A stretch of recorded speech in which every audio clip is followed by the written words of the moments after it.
Well, welcome, ladies and gentlemen, to what is now the 6th Sovereign Nations Conference.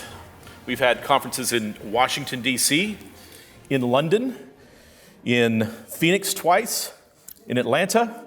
We've had them all over the place, but now we're here in Clearwater, Florida. And one of the reasons that we're having them here is because of the fact that this is my home church. And I want to just thank Countryside Baptist Church, Pastor John Connell as well, Dan and Nick, Olivia and her team for being back here and being able to allow us to make this happen.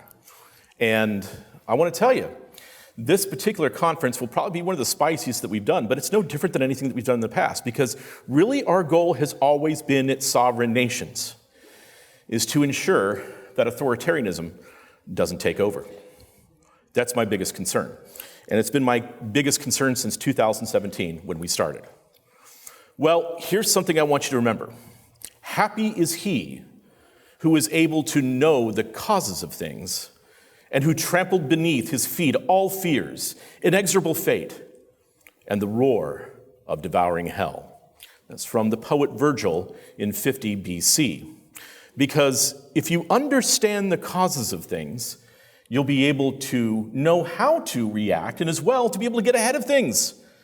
Be able to make sure that you can prevent some really bad things from happening. So we're here to talk about the problem. And so yes, many people refer to this as a red pill speech. But this wasn't something I was originally planning on doing, but it's important, I think, to make sure that we understand what we're up against and what we have to defeat. And as well, we want to try to convince others to make sure that we can preserve our nation, that we can preserve the gospel, that we can really preserve human liberty and cognitive liberty. Those are things that are very important for us all to make sure that we continue on with. I hope you find those things valuable as well. But you are in the midst of a change from an analog world, a physical, objective world, and into a digital world, a subjective world, a world where truth is made up. Whatever truth may be according to your tribe, according to your faith, in which there's multiplicities of faith, but there is no one true root to understand where we need to be and where we can actually relate to one another. But just think about this for a second. What if you could go back and warn the 2017 you about what's been happening today? What would that look like? So let's just imagine for a second, okay? Go back in your mind. Imagine you had the phone call of you. You had the phone number. You called you and said, hey, 2017 you, look, I know it's the summer of 2017, but this is 2023 you, and I need to tell you about what's happening today. What would 2017 you say? Well, when you, 2023 you, says, look, let's meet at Starbucks, just sit down, we're going to have a cup of coffee, and we just need to talk through what you're going to be going through in the next 6 years. So you meet them across the street over here at Starbucks. You get a London Fog, or a coffee, let's say, for what you like to have. I like London Fog tea. But you sit down and you say, okay, look, I just got to tell you, you got to prepare yourself. And then all of a sudden, their eyes are going, oh, really? What is it that you had to tell me? Well, first of all, you tell them, the entire world will be shut down by a virus. The entire thing. I mean, there won't be one speck on earth where you will not be shut down. Maybe Sweden played a little bit of games with it. Maybe Florida will be opening sooner than others. I mean, it'll open after just shutting everything down for 2 months and arresting people for going on the beach. Telling people that they can't go to a restaurant. If you have a dying relative that has to go to the hospital, well, you can't go with them because you might be infected too. Because we don't have all the tests yet, you see. And all of a sudden, everywhere that you go on your television set, 2017 you're going to have a ticker at the bottom of the television. A ticker at the bottom of every web page that you go to is going to tell you where somebody's caught the virus in Zimbabwe, in Fort Stockton, Texas, in Dunedin, Florida. As a matter of fact, there's 2 people that work at the Publix that got COVID. They have the virus. It's deadly. And so everywhere you're going to see nothing but wall-to-wall coverage for months and months and months and months that you must be afraid. But what's the main thing that you have to be afraid of? One another. You see, you're a threat to me. You're a threat to me. Your grandchildren are a threat to you. As Joe Biden would say, what, do you want to go kill grandma? So the entire world's going to be shut down. In 2017, so you're going, okay, this is science fiction. I saw this movie one time. And then they're going to try and force everyone to get a vaccine, one that really hasn't been really tested that much before. And they're going to tell everybody, if you get the vaccine, then you'll be allowed to participate in society again. In 2017, you's going to go, no, people wouldn't go for that. Oh, no, they will. Because you just spent a year making them fear one another. That's what you did. So 2017 goes, okay, keep on going. That's what you have to say. Well, also, by the way, supply chains will be disrupted all over the world. All of a sudden, you're going to, serious 2017 you're going to have baby formula shortages. Are you kidding? We have plenty of factories that can make that stuff. No. There's going to be shortages. Shortages in labor, shortages in supply, shortages in getting the right chemicals, because everybody's going to be shut down. And not only that, even past when everybody was talking about nothing but COVID, which they're not talking about anymore, by the way, in 2023, but when they're talking about nothing else but COVID, everything is going to start to be a problem. You can't even, chicken's going to be hard to get. Good beef, the things that you get in your grocery store, all of a sudden it'll be hard. Bathroom tissue. I mean, 2017 it's like the French knew what they were doing when they had that extra thing. Well, anyway, so all of a sudden, everything's going to be disrupted. Our monetary instruments will be threatened. All of a sudden, 2017 what's going to happen is they're going to say, look, I'm sorry, but the dollars and the way that we do things, well, the dollar is getting kind of, it's devalued right now. And, we really need to start up thinking about central bank digital currencies. 2017 was, well, look, I got some crypto and so forth. No. It's worse than that. The central bank will be able to control every single penny that you have, how you spend it, how you don't spend it. If we have a central bank digital currency that's controlled by Baptists, they'll say you can't buy alcohol. If you have a central bank digital currency that's controlled by Mormons, you can't get a cup of coffee. If you have a central bank digital currency that somehow is controlled by authoritarian autocrats, well, they're going to tell you what you can eat, where you can go. This is what's going to happen. Oh, 2017, you're going to be saying, nah, that's never going to happen. It's like, oh, you don't understand. In 2020, it really wasn't about COVID. It was about putting everybody through obedience school. See, you had freedom and liberty before 2017. It's going to be ripped from you. Our ability to travel freely will be threatened. Have you been vaxxed? Have you not been vaxxed? But then all of a sudden it's going to be, well, are you participating in our digital ID system?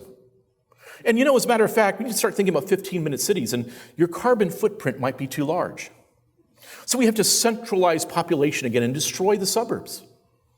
2017, you was saying, oh, that's never going to happen. By the way, I just got a 15-year mortgage 2 years ago on my house right now. Go, oh, you haven't seen the least of it yet. Because in the future, you will own nothing and you will be happy. Inflation will go through the roof and you will barely be able to put gas in your car. Your dollar will be devalued, even if you've been saving your whole life. All of a sudden, your savings are going to look like nothing. This is what they're going to do to you, 2017, As a matter of fact, you know how President Trump was just elected? See, President Trump will be thrown out of office, censored by the President of the United States, the leader of the free world, will be censored by social media, impeached twice, and a dementia-ridden old man will take control of the United States.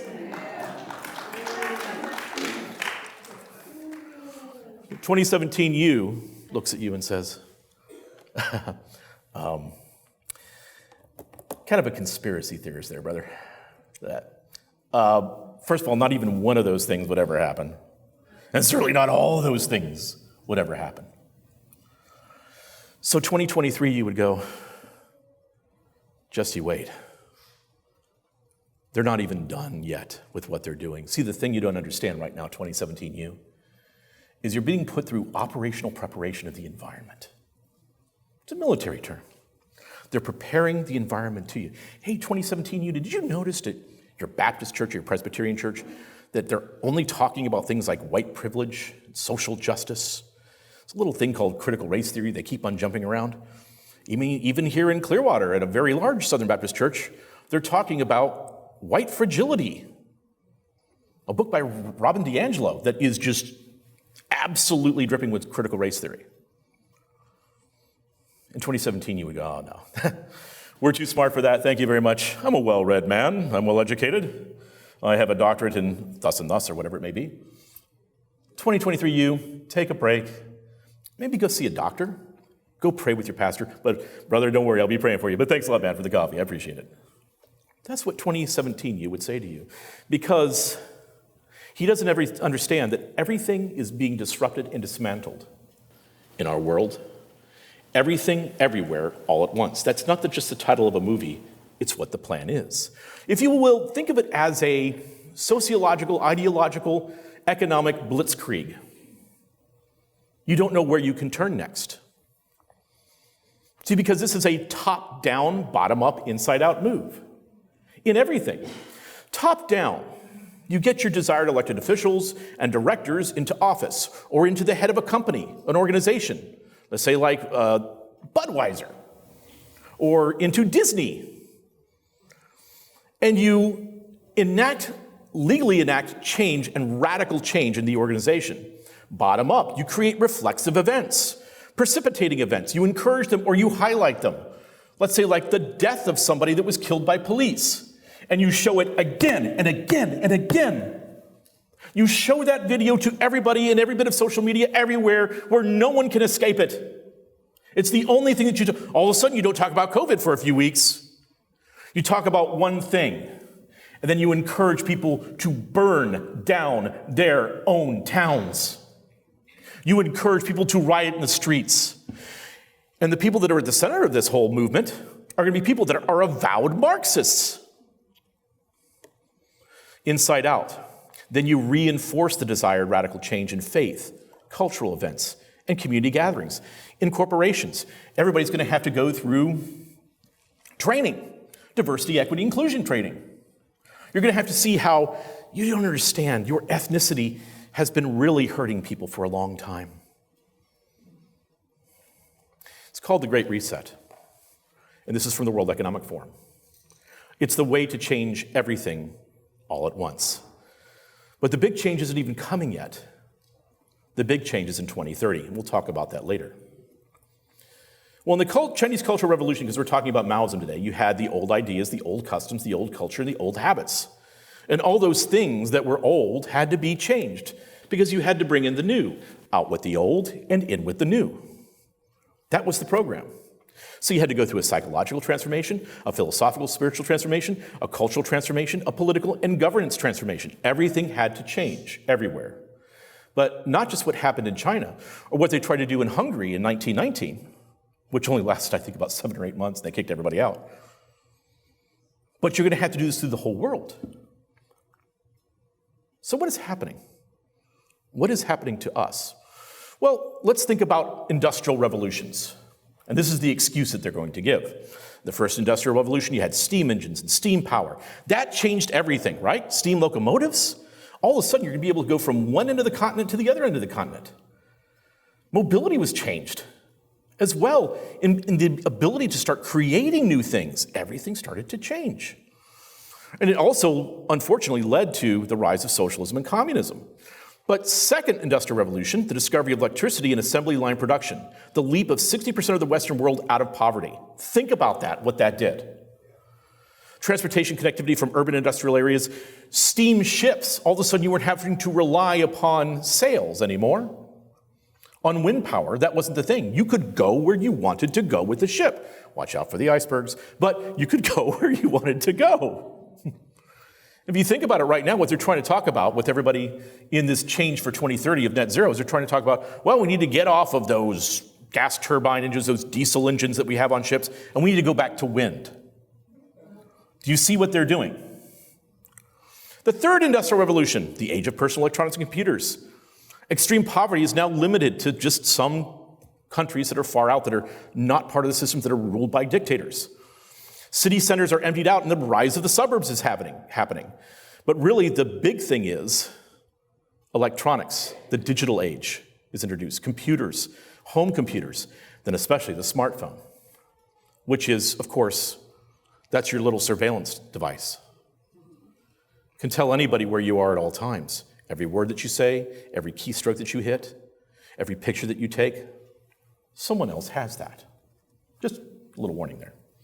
And then now we're coming into the fourth industrial revolution. That's what this is all about. The Great Reset is to basically cancel out everything that's happened before, and now we're going to go into the fourth industrial revolution, starting with a global brain. Think about that for a second. We'll talk about that later, but don't forget global brain. The elimination of sovereign nations. Human employment is minimized. The rise of the creative class, because we're going to start to lose all of our jobs because robots are going to be taking them over. The end of the analog policing. End of analog policing, the rise of the surveillance state, the change of dietary consumption, the end of private ownership, the beginning of the circular economy, the Internet of Things. And when I say the Internet of Things, I don't just talk about the Internet that you're going to be able to put your code in to make sure that you pick up something. We're talking about the Internet is going to be able to read everything. Everything that is created will be then, of course, understood by what it's doing at all times, anywhere, even if it breaks down. Is that someone will know that that's happening. So in a sense, you're giving somebody somewhere sovereignty. The end of abundance, the abundance of our economy, and the beginning of scarcity. Because you are in the midst of a meta-system change. That's what's happening to you right now. To weaken the United States and Western nations and allow China to rise. Now understand, China will be rising because of the fact that they have a system that we've helped them to build, the technocratic state. Not purely communist Marxist anymore, but with fascistic tendencies. So the whole way that they've been able to encourage everybody to do this diminishing of the United States by the United States itself and the rise of China is through the concept called Thucydides Trap. And what is Thucydides Trap? Well, it's when one great power threatens to displace another. They would say that war is almost the result. But it doesn't have to be. You see, if you convince the folks that would say, no, we can't allow that evil system to rise, to accept that it needs to rise and diminishes itself so it doesn't go to war, where people don't try to actually preserve their freedom and their liberty from possibly becoming automatons in the future.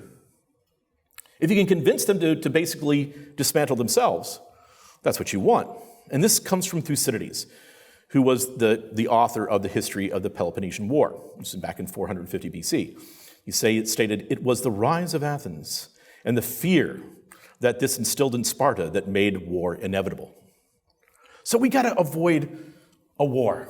So what we have to do is actually commit Western civilizational suicide. That's what's happening to you right now. And you're just the little people. Others are making the good decisions for you. So China and its system will rise, and America and its system will be disassembled. And I hate to tell you this, but even Republicans are helping this along. It's what you call a neoconservative. Or sometimes people that are saying they're really conservative, way more than even those normal conservatives. Well, they're autocrats too. They're saying we need to get rid of the Constitution and the Declaration and all those sorts of things. And we need to basically create another autocratic state to beat wokeism. They're after the same thing too. Because China and China's rise must be allowed to rise. So let's talk about the One Belt, One Road initiative. This is something that myself and my friends and my partners were aware of back in about 2009 to 2010. As a matter of fact, there was even talk of Kathy Kang, who'll be speaking next, about moving her possibly to Hong Kong or Singapore, somewhere where she could help create travel opportunities and so forth and logistics for folks that are wanting to be a part of the One Belt, One Road initiative. Back then it was called the Spice Route or the Silk Route, the Silk Road Project. Well, it's the One Belt, One Road initiative. And what it is basically is that you have China neo-colonizing third world countries and second world countries all over the world. So they're coming into countries in Africa and they're saying, hey, look, you don't have a good sewage system, you don't have good water systems, you don't have good roads, you don't have a good airport, you don't have good financial systems, you don't have a digital network right now for phones and everything else. You know what we'll do? We'll come in and we'll take care of all of it. Don't worry about paying us back just now, but just sign this memo of understanding. It's called debt diplomacy. Hundreds of countries have participated in this scheme, not just in Africa, in Asia, in Europe, but even in South America. And now they're really trying to tickle the ears of the Caribbean as well. So this is an example of where they're trying to build their roads now. This is transportation logistics roads, but it's also a digital road because, see, the thing is, data is the new oil. It's the new gold. Because if you have somebody's data, then you know everything about them. You can even create a digital you in a digital cloud that can know everything that you're doing because it knows all of your patterns of behavior. And it can give you a nudge sometimes about where it wants you to go in terms of your interaction with social media. Especially even, let's say in Europe, you have a land-sea express route that's going to be starting in Hungary and going all the way through Athens in Greece. This is part of the plan. So even a guy that is supposedly conservative, like Viktor Orban, is a puppet of the Chinese government. So when you say he's conservative, no, it's a Potemkin village. All of his digital is controlled by China, his telecommunications network.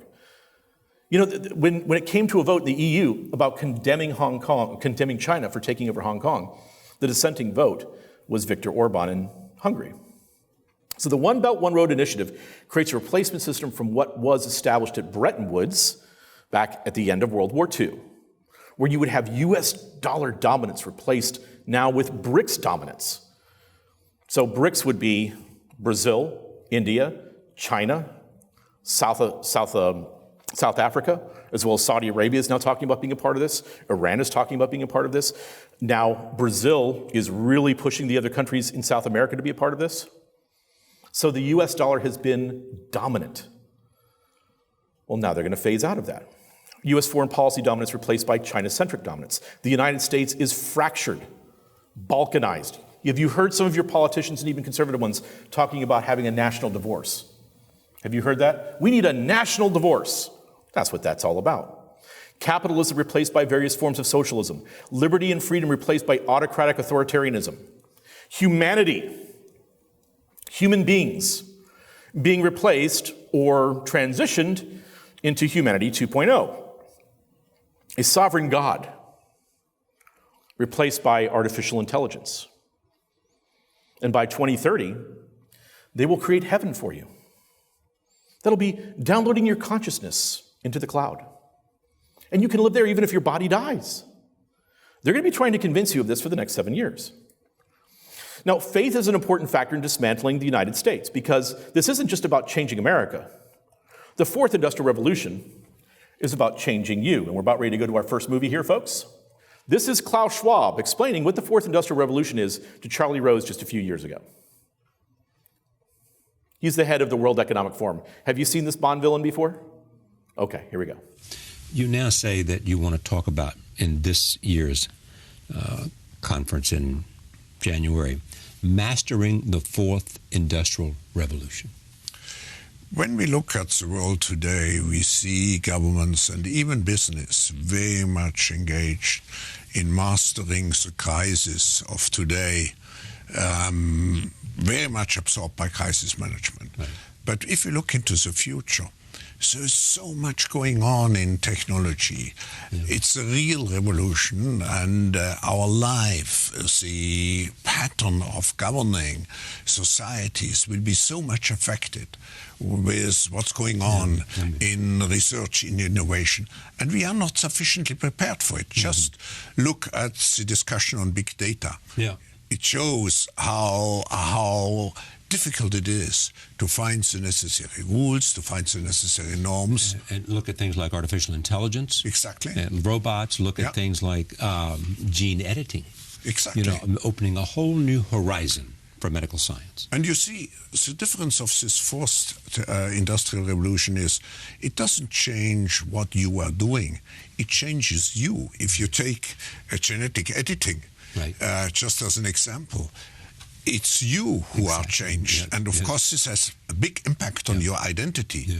And offers certain kinds of possibilities that have to be careful about. You know, when you began to do that kind of gene editing, some people worry that you are changing what it means to be human. That's the problem. And of course, the new industrial revolution offers us many opportunities, but it raises manifold questions on the ethical, but even legal implications. And we have to be prepared for it. And that's what we want to do in Davos next year. Is that enough for you? This is the man who has gathered world leaders, has trained world leaders, both on the Democratic and Republican side, on the conservative and liberal side, progressive side, I should say. Because most people that are actually truly classically liberal would be so offended by this talk, because you're talking about taking away human autonomy. But this is where this is all going. So, but what does Klaus Schwab mean by changing you? You heard about gene editing, right? Well, what else could he mean? This is Klaus Schwab at the World Economic Forum with one of the founders of Google. Advancing very fast. But can you imagine that in 10 years when we are sitting here, we have an implant in our brains, and I can immediately feel, because you all will have implants, and we measure your brain waves, and I can immediately tell you how the people react, or I can feel how the people react to your answers. Is it imaginable? I think that is imaginable. I think... Hesitation. You said too much, Klaus. I think, you can imagine that. You can imagine, well, you're going to be sort of transplanted into, the internet, so to speak, to live forever in a digital realm. You can imagine that, you just in your biological incarnation are going to live to be some, very long age. So understand what I'm saying to you. Everything that I just talked to you about, I'm letting them explain this to you, what the plans are. Now understand, people sometimes make the mistake of saying this is a secular movement. Oh no, it's very religious. This is from H.G. Wells in 1928. He wrote the book, The Open Conspiracy. In other words, they're going to be out talking about these things and you're not going to be paying attention. That was back before 2020, both of those two clips, but you weren't paying attention. I was running around, I was the 2023 you running around in 2017 and everybody thought I was a conspiracy theorist. Guess what? Now here we are.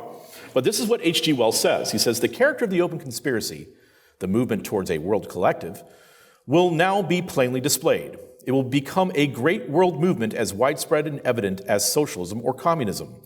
It will largely have taken the place of these movements. It will be more. It will be a world religion. But you're saying to me, Mike, look, we are conservative Baptists. That wouldn't happen to us. Maybe some of you here are not Baptist or Presbyterian. That wouldn't happen to us. We have more discernment than that. Oh, no, you don't. Or you didn't at the time. See, when somebody gets fear into you, it short-circuits everything in terms of your thinking. This is Kathy Hochul, the governor of New York. I want to point out something. If you take a look at the chain that she's wearing there, can you see what it says? Vaxxed. Because that's the new salvation. Vaccination is the new sacramental process if you're someone who is Roman Catholic. See, because in Roman Catholicism, you have initial justification, right? Well, that would be your first shot. But then you need your first booster and your second booster and so forth. Because it just isn't enough. You are creating a religion. That's what actually is happening. And I tried to warn people, and I know, and I love so many folks that I come in contact with, and just trying to tell them, please, don't give in to the fear. This is purposeful. But it is a faith-based religious movement. That's what happened. So just like you would say to someone, if you were to die tonight, would you go to heaven and hell? And if you would like to go to heaven, let me tell you why. That'd be of some way of sharing the gospel with people. But this it was, if you were to get COVID today, would you die or would you live? I can give you a way of salvation if you get vaxxed. Now, you don't believe me?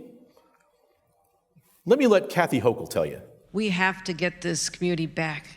And what we went through this pandemic made us stronger. I believe that, especially when I talk to young people who weren't able to have their graduations from high school or a normal life for the last 18 months. I say to them, whatever comes your way in life, you are stronger. You are more resilient. God let you survive this pandemic because he wants you to do great things someday. He let you live through this when so many other people did not. And that is also your responsibility. But how do we keep more people alive? We are not through this pandemic. I wished we were, but I prayed a lot to God during this time. And you know what? God did answer our prayers. He made the smartest men and women, the scientists, the doctors, the researchers. He made them come up with a vaccine. That is from God to us. And we must say, thank you, God. Thank you. And I wear my vaccinated necklace all the time to say, I'm vaccinated. All of you. Yes, I know you're vaccinated. You're the smart ones, but you know there's people out there who aren't listening to God and what God wants. You know this. You know who they are. I need you to be my apostles. I need you to go out and talk about it and say, we owe this to each other. We love each other. Jesus taught us to love one another. And how do you show that love? But to care about each other enough to say, please get vaccinated because I love you. I want you to live. I want our kids to be safe when they're in schools. I want you to be safe when you go to a doctor's office or to a hospital and are treated by somebody. You don't want to get the virus from them. You're already sick or you wouldn't be there. We have to solve this, my friends. I need every one of you. I need you to let them know that this is how we can fight this pandemic, come back to normal, and then start talking about the real issues that we have to. Fighting systemic racial injustice, which exists today. And if there's a denier, I will take you on any day because I've seen it. I know it exists. And we are not going to have a blind eye to this ever again any longer under my watch. And that is my commitment to you. Faith-based. It's the way to, this was back in 2021. It's a faith-based religious system based upon fear. That's what's coming at you all the time. The purpose is to disrupt and dismantle the United States, to make you controllable, to put you in a position of fear. And look, I understand. You know, unfortunately, I know people that are in this room right now that lost their jobs because they would not do it. I know some people that took the first jab and then they said, no, we see there's something going on here. Thank God for you, and I'm glad you're still here with us. Next week, we will be at the White Coat Summit with America's Frontline Doctors and others, and Dr. Malone and Dr. McCullough and so forth, to talk about these issues. If you see what's happened, they've funneled a good portion of the world's population into destroying their businesses, destroying their nations, destroying their economies, making everybody fear one another, and as well as do something that's not in their best interests. That's what's happened. But see, after you disrupt and dismantle, then you can build back better. That's what the Fourth Industrial Revolution is. That's what's been happening. Believe me, this is the darkest conversation that we're going to have, so it does get better after this. But there is something I want you to do. This is about ending our nation. This is about ending our national sovereignty. This is about disrupting the Constitution of the United States, where you have individual rights.